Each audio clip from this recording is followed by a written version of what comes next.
સમાચારોની સાથે હું છું હેતવી. વાત કરી અગત્યના સમાચારો પર તો ભારતના ભૂતપૂર્વ રાષ્ટ્રપતિ અને ભારત રત્ન એવોર્ડ વિજેતા પ્રણવ મુખર્જીએ 84 વર્ષની ઉંમરે દિલ્હીની આર્મી હોસ્પિટલમાં અંતિમ શ્વાસ લીધા. તેઓ ઘણા દિવસોથી બીમાર હતા અને હોસ્પિટલમાં દાખલ પણ હતા. થોડા દિવસ પહેલા પ્રણવ મુખર્જી કોરોના પોઝિટિવ પણ આવ્યા હતા. તેઓની સર્જરી પણ કરવામાં આવી. પ્રણવ મુખર્જીના દીકરા અભિજીત મુખર્જીએ ટ્વીટ કરીને પ્રણવ મુખર્જીના નિધનની માહિતી આપી. આ ઉપરાંત વડાપ્રધાન નરેન્દ્ર મોદી, ગૃહપ્રધાન અમિત શાહ, રાષ્ટ્રપતિ રામનાથ કોવિંદે ટ્વીટ કરીને પ્રણવ દાના નિધન પર દુઃખ વ્યક્ત કર્યું. આ ઉપરાંત ગુજરાત કોંગ્રેસ પ્રદેશ પ્રમુખ અમિત ચાવડા, અર્જુન મોઢવાડે અને ભાજપ પ્રવક્તા ભરત પંડ્યાએ પણ પ્રણવ મુખર્જીને શ્રદ્ધાંજલિ આપી.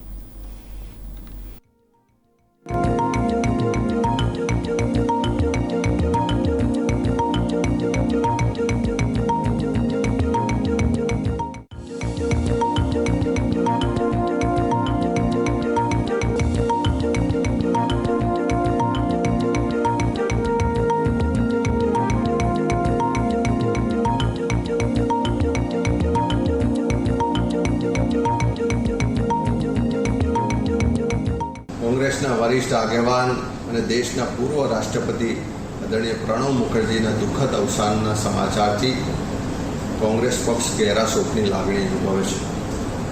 પ્રણવદાનું 5 દાયકાઓ કરતાં વધારે સમયનું જાહેર જીવન, જેમણે રાજ્યસભાના સભ્ય, લોકસભાના સભ્ય, પ્લાનિંગ કમિશનના ડેપ્યુટી ચેરમેનથી લઈ સંરક્ષણ મંત્રી, વિદેશ મંત્રી, ફાઇનાન્સ મંત્રી તરીકેની એમની ઉમદા સેવાઓને કારણે આખા દેશમાં પક્ષાપક્ષીથી ઉપર એમના માટે એક આદર અને સન્માનનું સ્થાન એમણે પ્રાપ્ત કર્યું હતું. રાષ્ટ્રપતિ તરીકે પણ એમના કાર્યકાળ દરમિયાન આખા દેશના લોકો વચ્ચે એમણે પ્રવાસ કર્યો. આખા દેશના પ્રશ્નોને, લોકોની લાગણીને એમણે ઉજાગર કરી અને એના જ કારણે દેશના સૌ લોકોએ સાથે મળીને એમને ભારત રત્ન, પદ્મ વિભૂષણ જેવી અનેક રીતે સન્માનિત પણ કર્યા.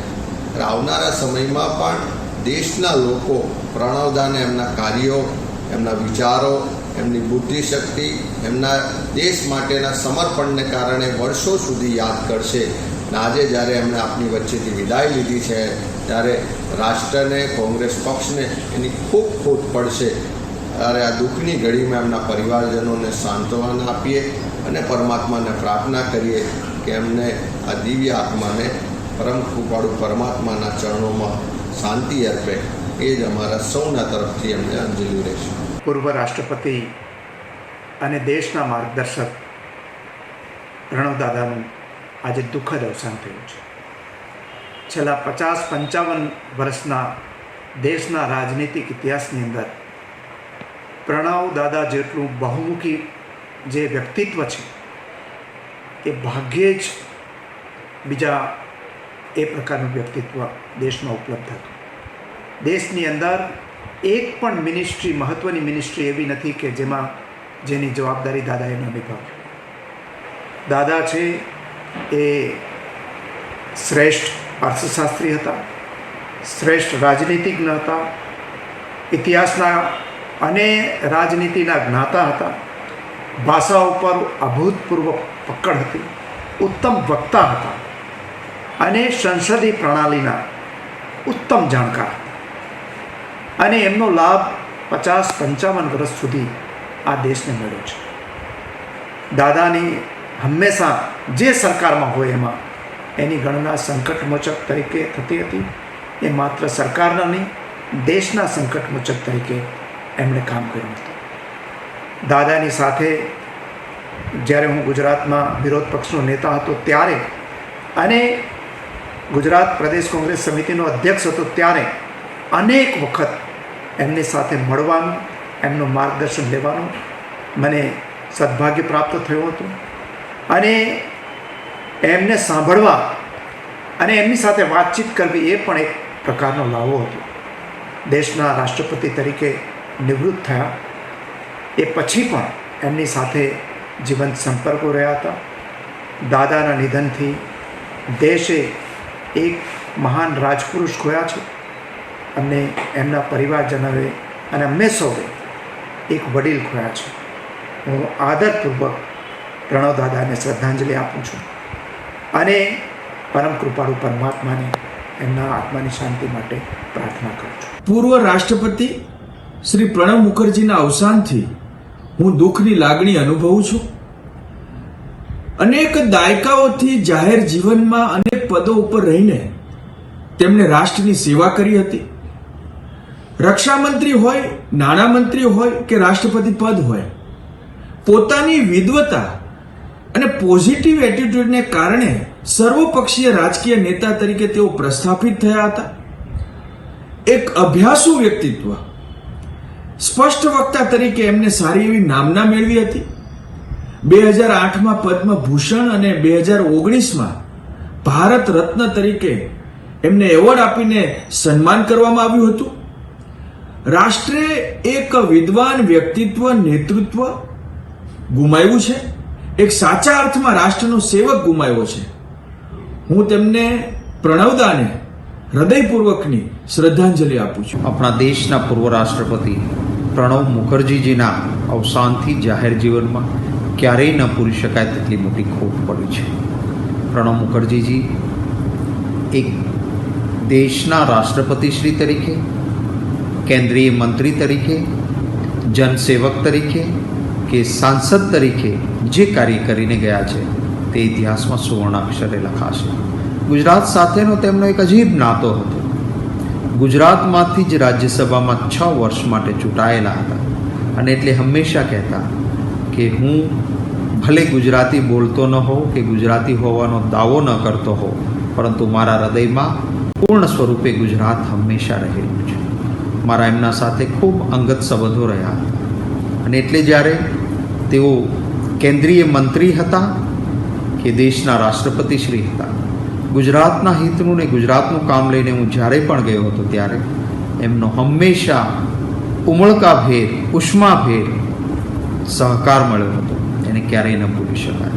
પક્ષાપક્ષીથી ઉપર ઉઠીને અક્રોસ ધ પાર્ટી લાઈન એમનું એક માન અને સન્માન બધા જ જાળવતા. સંસદમાં ફ્લોર મેનેજમેન્ટ જેને કહેવાય એના એ માહિર ગણાતા હતા. ન્યુક્લિયર ટ્રીટી વખતે ફ્લોર મેનેજમેન્ટમાં અને ટ્રીટી થાય અને સંસદમાં બહુમતી જળવાઈ રહે એના મેનેજમેન્ટમાં પ્રણવદાનું જે યોગદાન હતું તે હંમેશા યાદ રહેશે.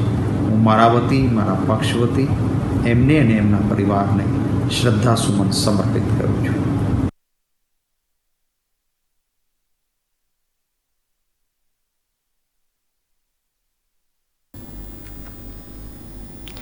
પૂર્વ રાષ્ટ્રપતિ પ્રણવ મુખર્જીના નિધન થયું છે અને જેને લઈને 84 વર્ષની વયે જે પ્રકારે તેઓનું દિલ્હીની આર્મી હોસ્પિટલમાં નિધન થયું, જોકે તેઓને ઘણા સમયથી શ્વાસ લેવામાં તકલીફ પડી જ રહી હતી. રાજ્યના શિક્ષણ પ્રધાન ભૂપેન્દ્રસિંહ ચુડાસમાએ પ્રતિક્રિયા આપી દુઃખ વ્યક્ત કર્યું છે. પ્રણવ મુખર્જીના નિધનથી આ દેશને ખૂબ મોટી ખોટ પડી છે. વિદ્વાન રાજપુરુષ, રાષ્ટ્રપતિ તરીકેના કાળ દરમિયાન ભલે એમનો ભૂતકાળ કોંગ્રેસનો હતો, પણ એટલા સમયમાં એમણે જે લીધેલા નિર્ણયો એ દેશહિતના હતા.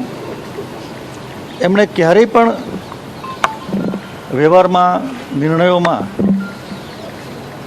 કોઈ પણ પ્રકારનો પક્ષપાત નહોતો કર્યો. દેશને ખૂબ મોટી ખોટ પડી છે. હું મારી શ્રદ્ધાંજલિ અર્પણ કરું છું. ભારતના પૂર્વ રાષ્ટ્રપતિ પ્રણવ મુખર્જીનું નિધન થયું છે. સોમવારે સાંજે 84 વર્ષે પ્રણવ મુખર્જીએ અંતિમ શ્વાસ લીધા. તો છેલ્લા કેટલાય દિવસ સુધી બીમાર હોસ્પિટલમાં દાખલ હતા. રાજકીય નેતાઓએ પણ દુઃખ વ્યક્ત કર્યું છે. ઓમ બિરલા, લોકસભા અધ્યક્ષ, ખાસ કરીને કેન્દ્રીય મંત્રી નીતિન ગડકરી, કેન્દ્રીય મંત્રી પ્રકાશ જાવડેકર અને સાથે કહી શકાય મધ્યપ્રદેશના પૂર્વ મુખ્યપ્રધાન કમલનાથે પણ દુઃખ व्यक्त કર્યું. प्रणब मुखर्जी के निधन पर मैं शोक व्यक्त करता हूँ. 5 दशक से भी अधिक अपने सार्वजनिक जीवनों में उन्होंने देश की अनुकरणीय सेवा की है. संसदीय व प्रशासनिक क्षेत्र में उनका अनुभव बेजोड़ था, जो उनकी कार्यशैली में स्पष्ट परिलक्षित होता था. व्यक्तिगत संबंधों में राजनीतिक जुड़ाव को उन्होंने कभी बाधा नहीं बनने दिया. व्यक्तित्व की इसी खूबी के कारण वे जटिल विषयों में भी राजनीतिक सहमति बनाने में सफल हो पाते थे. उनका कुशल मार्गदर्शन देश में अनेक महत्वपूर्ण नीतियों का निर्धारण हुआ जो आज भी पथ प्रदर्शित करती है। जो भी काम उनको मिला वो उन्होंने बेखूबी से निभाया और इस देश के लोकतंत्र में स्वाभाविक रूप से उन्होंने उनके व्यक्तिमत्व में एक सर्वसमावेशकता थी और इसीलिए पूरे देश में उनको एक स्वीकार्यता भी थी। प्रणब मुखर्जी हमारे लिए गाइड एंड फिलोसोफर थे। व्यक्तिगत रूप से मैं जब से बीजेपी का अध्यक्ष बना तब से उनका और मेरा व्यक्तिगत संबंध बहुत अच्छा था। फाइनेंस मिनिस्टर के नाते अनेक बार मुझे उनके पास जाने का मौका मिला और स्वाभाविक रूप से सकारात्मक दृष्टिकोण से हर समय उन्होंने मेरी बात को सुना और बाद में यही संबंध काफ़ी घनिष्ठ हुए। राष्ट्रपति बनने के बाद भी अनेक बार उनके घर में मेरा आना जाना होता था। आज एक प्रकार से उनके जाने से मार्गदर्शन करने वाला एक गाइड एंड फिलोसोफर चला गया। वो एक शिक्षक थे और सही रूप में पार्लियामेंट का उनका भाषण हो या कोई व्यक्तिगत मुलाकात हो, वो हमेशा एक अच्छे शिक्षक के भूमिका में ही पेश आए। मैंने जब गुरु पूर्णिमा की तो गुरु पूर्णिमा के दिन वो शिक्षकों के सम्मान के लिए हमारे कार्यक्रम में आए थे। मैंने उनको एक स्लेट भेंट की और उनको वो बहुत अच्छा लगा। उन्होंने विश्वविद्यालयों में जो भाषण दिए उनका संग्रह प्रकाशित हमने किया। एक महान राजनेता, एक धुरंधर रणनीतिकार, एक सभी प्रसंगों से अपने पार्टी को बचाने का काम और पार्लियामेंट में एक गरिमा के साथ और राष्ट्रपति पद का निर्वहन भी बहुत गरिमा के साथ किया। प्रणब मुखर्जी साहब हमारे देश के सबसे ऐतिहासिक समय में जब हमारा लिबरलाइजेशन हुआ, आर्थिक सुधार की नीतियां बनाई गई, जब डॉक्टर मनमोहन सिंह वित्त मंत्री थे, उसके बाद जब ये कॉमर्स मिनिस्टर थे, वाणिज्य मंत्री थे, उस समय कोई WTO नहीं था। उनके कार्यकाल में WTO बना और WTO का विश्व में एग्रीमेंट हुआ। वर्ल्ड बैंक हुए, IMF हुए। हमेशा जब भी मैं वर्ल्ड बैंक के अध्यक्ष, विश्व बैंक के अध्यक्ष या IMF के अध्यक्ष से मिलता था पिछले सालों में, वो प्रणब मुखर्जी साहब को याद करते थे। भारतीय राजनीति में प्रणब दास साहब के योगदान को यदि हम याद करते हैं तो उसके इतने बड़े बड़े पहलू हैं कि हम उनको शब्दों में समेट नहीं सकते। बस इतना ही कह सकते हैं कि भारत के अतीत, वर्तमान और भविष्य के बारे में वो एक बहुत बड़े विजनरी पॉलिटिशियन थे और दलगत राजनीति से भी ऊपर उठ करके उन्होंने राष्ट्र की राजनीति की, नीतियों की राजनीति की और हमेशा देश को आगे रखा।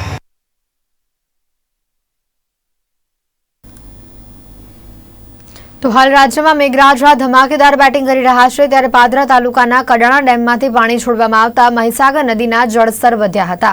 પાણીમાં પૂર જેવી સ્થિતિ સર્જાતા ડબકા ગામની પરિસ્થિતિ વણસી હતી।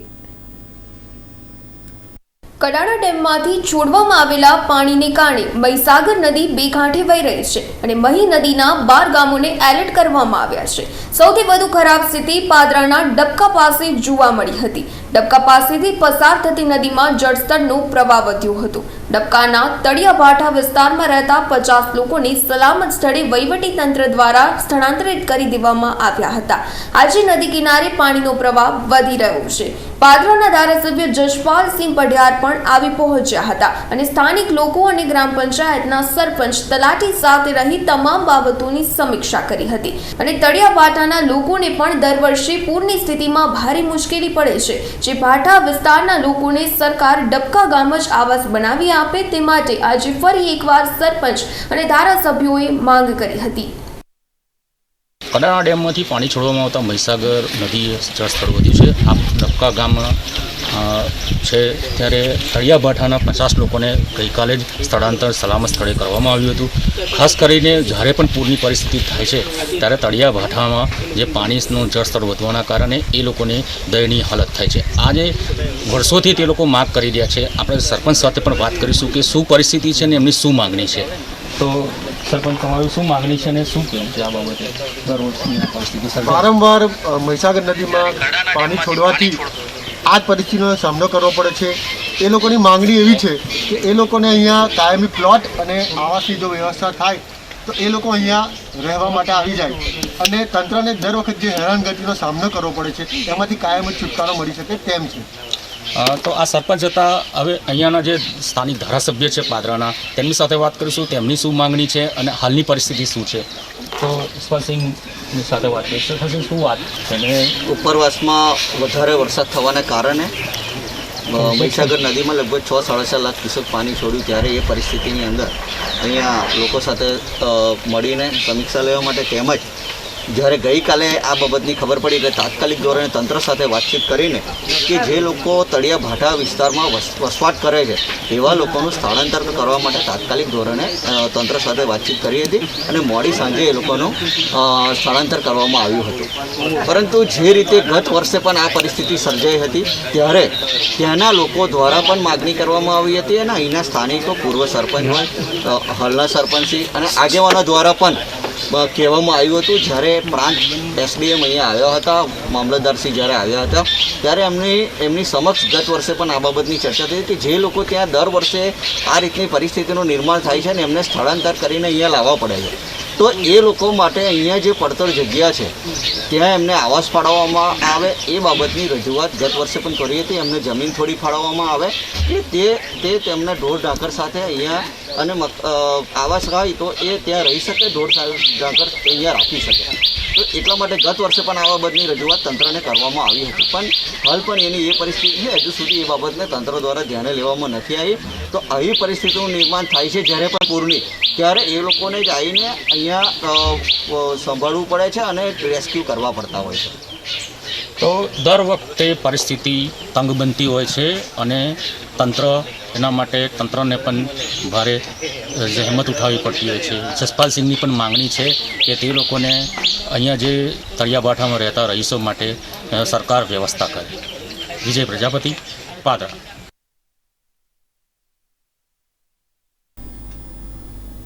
વિશ્વવિખ્યાત અમૂલ ડેરીની નિયામક મંડળની ચૂંટણીનું પરિણામ જાહેર થયું છે, જેમાં ચેરમેન રામસિંહ પરમારની પેનલ વિજેતા બનતા સમર્થકોમાં ખુશીનો માહોલ જોવા મળે છે. જ્યારે ભાજપના તમામ ઉમેદવારોની કારમી હાર થયેલી જોવા મળેલી છે. અમૂલ ડેરીના સત્તા મંડળમાં કોંગ્રેસની ભાજપની ભાગ બટાઈ સામે આવે છે.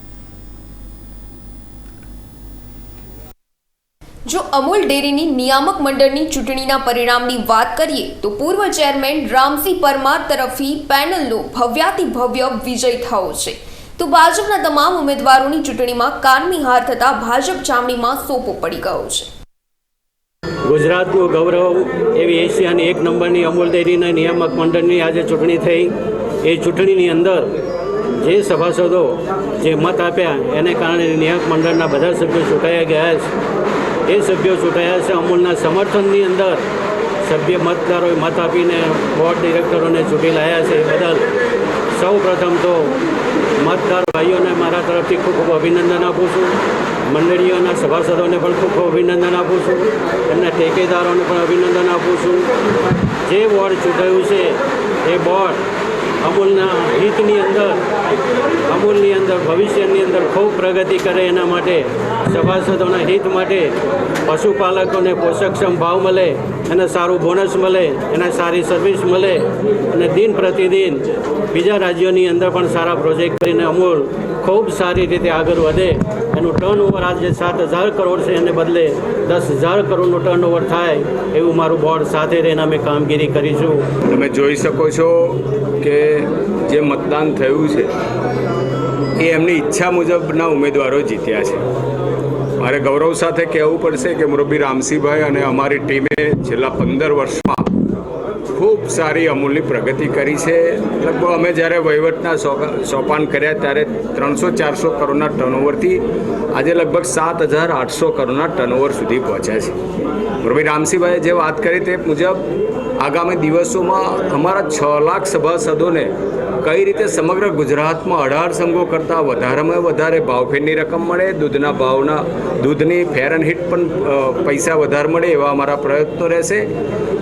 ખાસ કરીને તમે જાણો કે ચાલુ વર્ષે મહામારી કોરોના જેવા વિશ્વમાં જ્યારે આવ્યું ત્યારે મારે ગૌરવ સાથે કહેવું પડશે કે અમૂલ એક પણ દિવસ દૂધ મંડીના સભાસદો માટે અમૂલ બંધ નથી રહી અને કઈ રીતે સહાય પહોંચાડાય એ અમે પ્રયત્નો કર્યા છે. ચાહે સેનિટાઈઝર હોય, 6 લાખ સભાસદોને માસ્ક પહોંચાડ્યા અને એમને જીવન જરૂરિયાત મુશ્કેલી ના પડે એના માટે પણ અમે પ્રયત્નો કર્યા. સમગ્ર ગુજરાતમાં અમૂલ જ કરી શકે. તો આ તરફ ચૂંટણીમાં રામસિંહ પરમારની પેનલની જીત થતા સમર્થકોએ ફટાકડા ફોડી હારપારા આવી ખુશી મનાવી હતી. જ્યારે પોતાની પેનલની ફરી એકવાર જીત થતા રામસિંહ પરમારે તમામ પશુપાલકો અને મતદાતાઓનો આભાર માન્યો હતો અને આવનારા સમયમાં ટર્નઓવરને 10,000 કરોડ પહોંચાડવાનો સંકલ્પ લીધો હતો. આમ ફરી એકવાર ચૂંટણીમાં રામસિંહ પરમારનો દબદબો જોવા મળ્યો છે. ઉલ્લેખનીય છે કે અમૂલ ડેરીના નિયામક મંડળની શનિવારે યોજાયેલી ચૂંટણીમાં 99.91% મતદાન થયું હતું. સચિન પટેલ, આણંદ.